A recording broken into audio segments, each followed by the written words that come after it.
Thank you for joining us back from the break. We are back with our special segment. It's the first in hopefully a series of specials that we like to call Science Sundays. Yeah. Dun, dun, dun. Science. And our Science Sundays correspondent is Joe Bibler. What's up, guys? Today, I'm going to talk about the science of beer. Yes. That we all thoroughly enjoy. Beer has a lot of amazing stuff going on with it. First of all, there's how alcohol is made in the first place. All you need to make alcohol is yeast, sugar, and water. And so you kids out there that are listening right now, actually, maybe fast forward, because it's super easy. If you're 21 or under, get parental consent to listen to the rest of this podcast or video. 21 under, spoiler alert. Shit's about to get awesome in a little while. Why can't they be 21? Drinking age. You said 21 or under though. Okay, Alan, God. We say technical. 20 and under then. Yeah, alright, let's go. So you go to the baking alley, you get your yeast, you get your sugar, and you get your water, warm water, and you throw it into a pot, right? Why does it have to be warm water? Because it's yeast is a living organism. You know, it doesn't like the cold water. It will probably kill it. Mm-hmm. Yeast is a fungi, and so once you throw it in there, what's happening is it's fermenting the sugars. So it's making carbon dioxide, but it's also making alcohol. Okay, and this whole process is making energy also. But I actually taught this. A student taught in New Zealand, and I was able to teach this to my kids. I don't think you'd be able to do this in America. Oh, tell them what you teach. I teach chemistry, by the way. I used to teach chemistry, and now I teach resource class at South Florence High School. He's actually contributing to society. Bruins, woo. Yeah, alumni, right? Yeah. And so they let me do this, and warm water, and then it starts making alcohol with yeast, sugar, and water. And so you have to separate just the alcohol. Well, you have two liquids. You have the alcohol and you have the water. And so how do you separate two liquids? Well, actually, alcohol has a slightly lower boiling temperature than water does. Is that why you can put vodka and stuff in the freezer and it won't freeze? Yes. And so you put it on a hot plate. You set the boiling temperature to 98 degrees, not 198 degrees. Alan's favorite band. Yeah, buddy. Does Nick Lachey pop in as soon as the temperature goes to 98 degrees and start singing some random 90s song? And so instead of boiling and evaporating the water, you'll be boiling and evaporating just the alcohol. So you put a system above that to just be collecting the cloud of pretty much pure alcohol. That sounds awesome. Clouds of alcohol. Yeah. Of alcohol. And it's called distillation. It's dangerous. really called distillation. This whole thing is distillation, which distilleries and whatever else. So you collect all that cloud and you condense it with cooling down the cloud, and you collect it. I always would tell my kids, the way you test that is pure alcohol. You don't want to taste it because you're probably going to go blind. Because it's not, Holy shit. just like moonshiners. That's why I had to get glasses in the last couple of years. It's literally blinding me. But it will light on fire, so it's just as cool as. So wait, it'll make you blind aim at lights on fire? Yeah. Badass. So, if we want to set this up some Science Sunday, I guess I can show it to you guys. I might, I'm sure the apparatus is not that expensive. Yes. We can get some yeast, sugar, and water. Doesn't take very long. Another kind of cool thing I used to tell my kids is the alcohol is sort of a byproduct of this whole thing. It's the yeast waste. Basically, yeast are peeing into this concoction, and that's why what's this making tastes like. it That's why Bud Light tastes like piss. Yes. So we're all drinking yeast pee. Yeah. Yep. Sweet. Yeah. Your pee tastes good. Don't try that with anything else. Is that an R. Kelly song?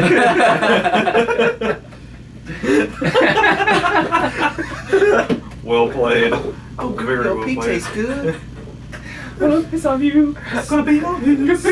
So, do you guys have any experience, before I move on to a little bit more about beer, I kind of wanted to make this interactive. I was wondering if any of you guys are from the South, any experiences at all with moonshine? Yes. More Crazy. I've been, not necessarily with moonshine or home brewing, but in college we try to make wine in a slow cooker, and it was, I'm pretty sure, That's why I have glasses now. Because it was not good. I think we're gonna play a new game. Blackbird has glasses now. It would not be good. Well, I haven't ever tried to make moonshine, but I've drank lots of moonshine. Yeah. 'Cause that was like a big thing around here, and you know they'd put it in, they'd always light it on fire, you know. Yeah. And there was even the well, there's like the regular moonshine that kind of looks like Everclear or like vodka is just clear, Yeah. but then they have all the rednecks kind of got into it, moonshine connoisseurs, you know, so they would make the like apple moonshine That's or like the apple pie is what I've had a lot more recently. yeah, and What that's is that? that's what I've had a lot more. I haven't seen a Yeah. lot of the like straight ahead like. I mean, it'll get you fucked up, but They talk- it's not like drinking like real, like honest Yeah. to God, like moonshine where you drink it and you feel your entire body go on fire as soon as it touches your lips. That was the main. If you guys ever watched Justified, which is an awesome show. I think it was season 2 that he went somewhere else, and like the main villain was a old lady that kind of controlled the town or whatever, and Mhm. she had moonshine and she called it apple pie. Yeah. So lightning just struck my brain. Lightning When you said that. struck my brain. And I was like, oh yeah, Justified. Also, NASCAR. What? That's how NASCAR got started. Was moonshine runners. Oh yeah, that's right, that's right, that's right. Well, that makes NASCAR cooler. Then cooler than epic. Right?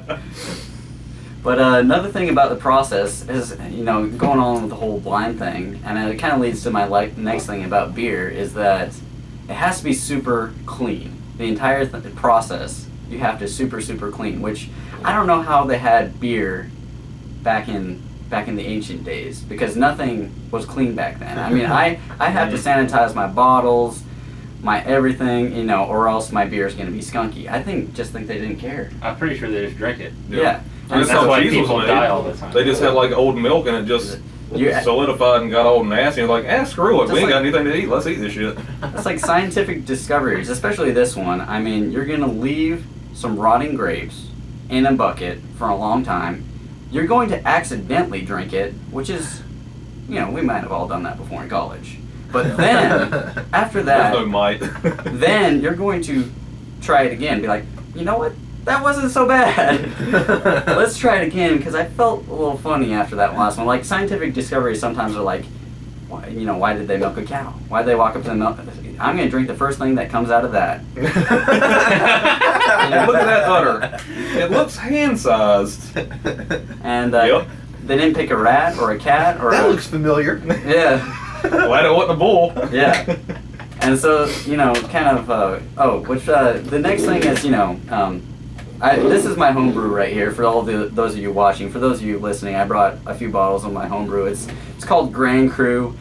We get a kind of a kit, really, but you do actually get your actual grains, hops, whatever from a place. And the first step is the fermentation, which I already talked about, but the next step is the carbonation. So the fermentation, you wait until the yeast is doing all this alcohol stuff, and it's about dead, which you can tell with a hydrometer, because it also has a different...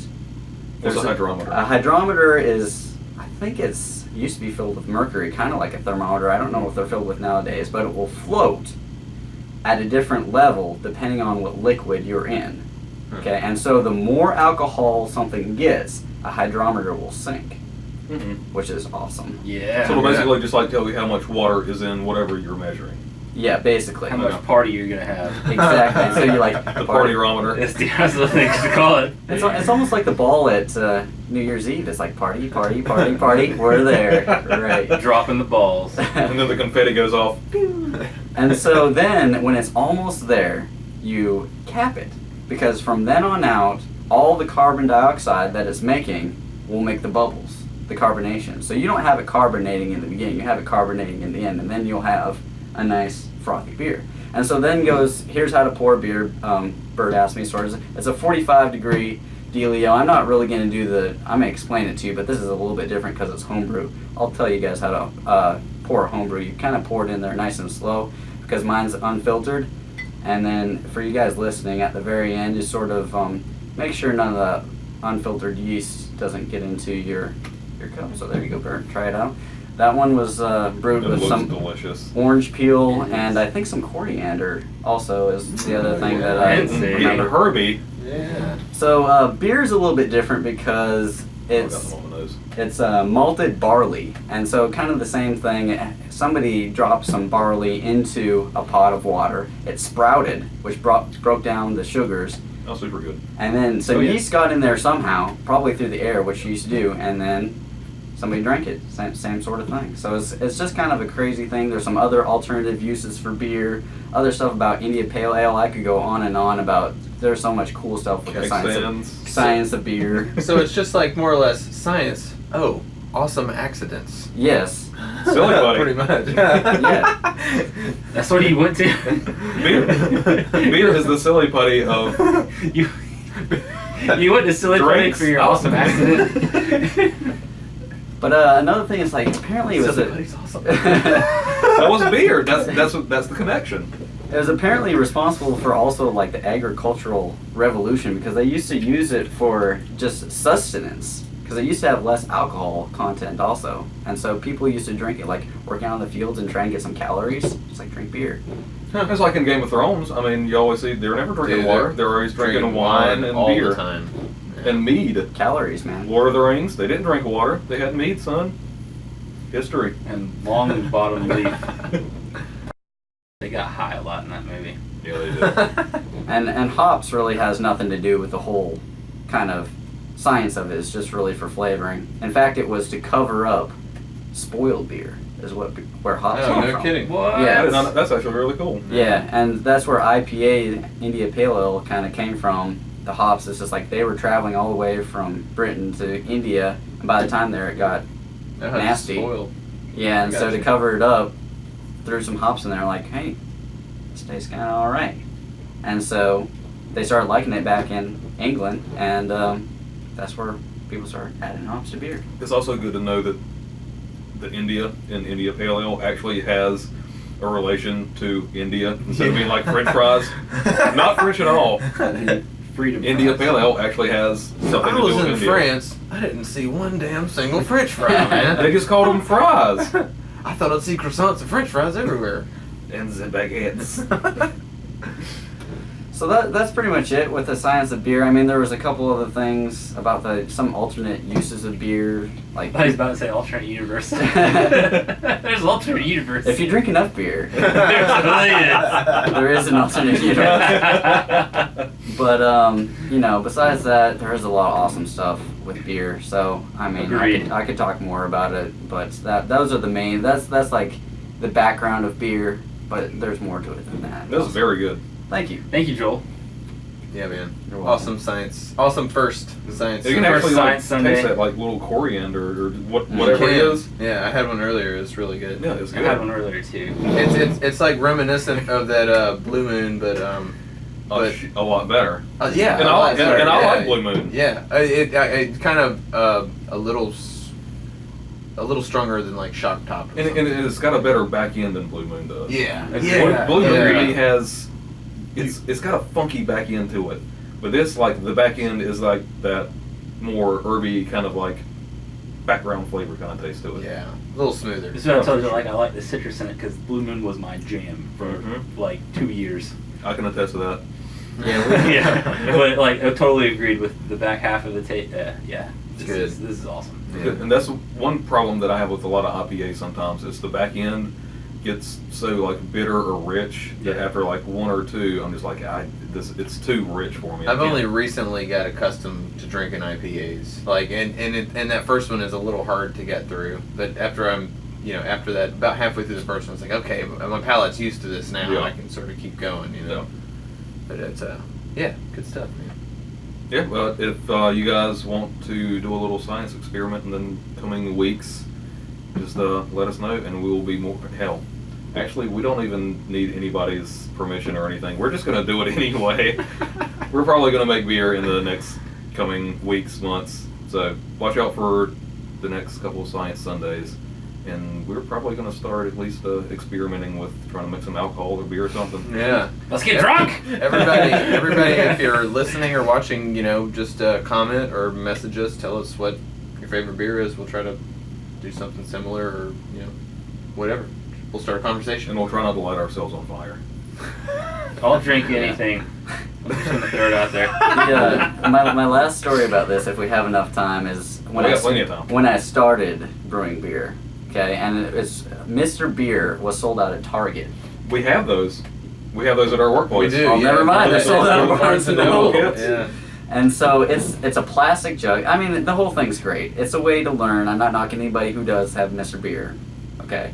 But you kind of throw everything in there, and it's served in the same jug that you brew it in. But in the instructions, it says the more sugar that you add, the more alcoholic it gets. Well, being 22, I was like, dump in sugar. And we didn't have the bottling system back in, and it says you can bottle it in plastic 2-liter bottles. So we also did that. So we're like going to these parties with like 2-liter bottles. That sounds southern as fuck. Terrible tasting beer, but it was. They were right. It was extremely alcoholic. Awesome. So I've had some experiences, and Will and I started the brew thing also, but we've kind of been through, like I said, the cleaning. We've messed up one thing, and we've brewed probably 11, and only one has been terrible. So that's pretty good. Is that the first or second one? Actually, no. It was like our 9th. And Because Will, whenever y'all were brewing, Will would Yeah. bring over a couple of the big boys every once in a while. Whenever y'all would have good batches, mhm. Well, and and one of them was, well, I think he gave us 3 total. The last 2 were very, very good. The first one was not very good, and it also had a fly. had in a it. fly in it. I'm like, hey, well, I didn't drink it, but I'm gonna give you your bottle back. It's like, what's wrong? I was like, there's a fly in it. That's so awesome because Joel opened the host segment with, "It's gotta be sanitized." That's the first thing I thought of. That's the first thing I thought of when he said that. I was like, yeah, remember that time I had that beer and there was a fly in Because there? I was looking at it, it's like, because I mean, with like homebrew stuff, I mean, I can expect like stuff like yeast and that kind of stuff to be floating in it. So it was like, oh, it was like, That's a fly. popped it open, it's like, yep, that's a fly. Brewed with orange peel, coriander, and fly. But yeah, everything after the fly brew was actually very, very good. Very good. I like the name too, Fly Brew. Yeah. Fry brew. I had a fry brew. Here, a kuru. What can I say, chicken? Can I take you on a breeze? All right, that was awesome. What do we got next? That was good.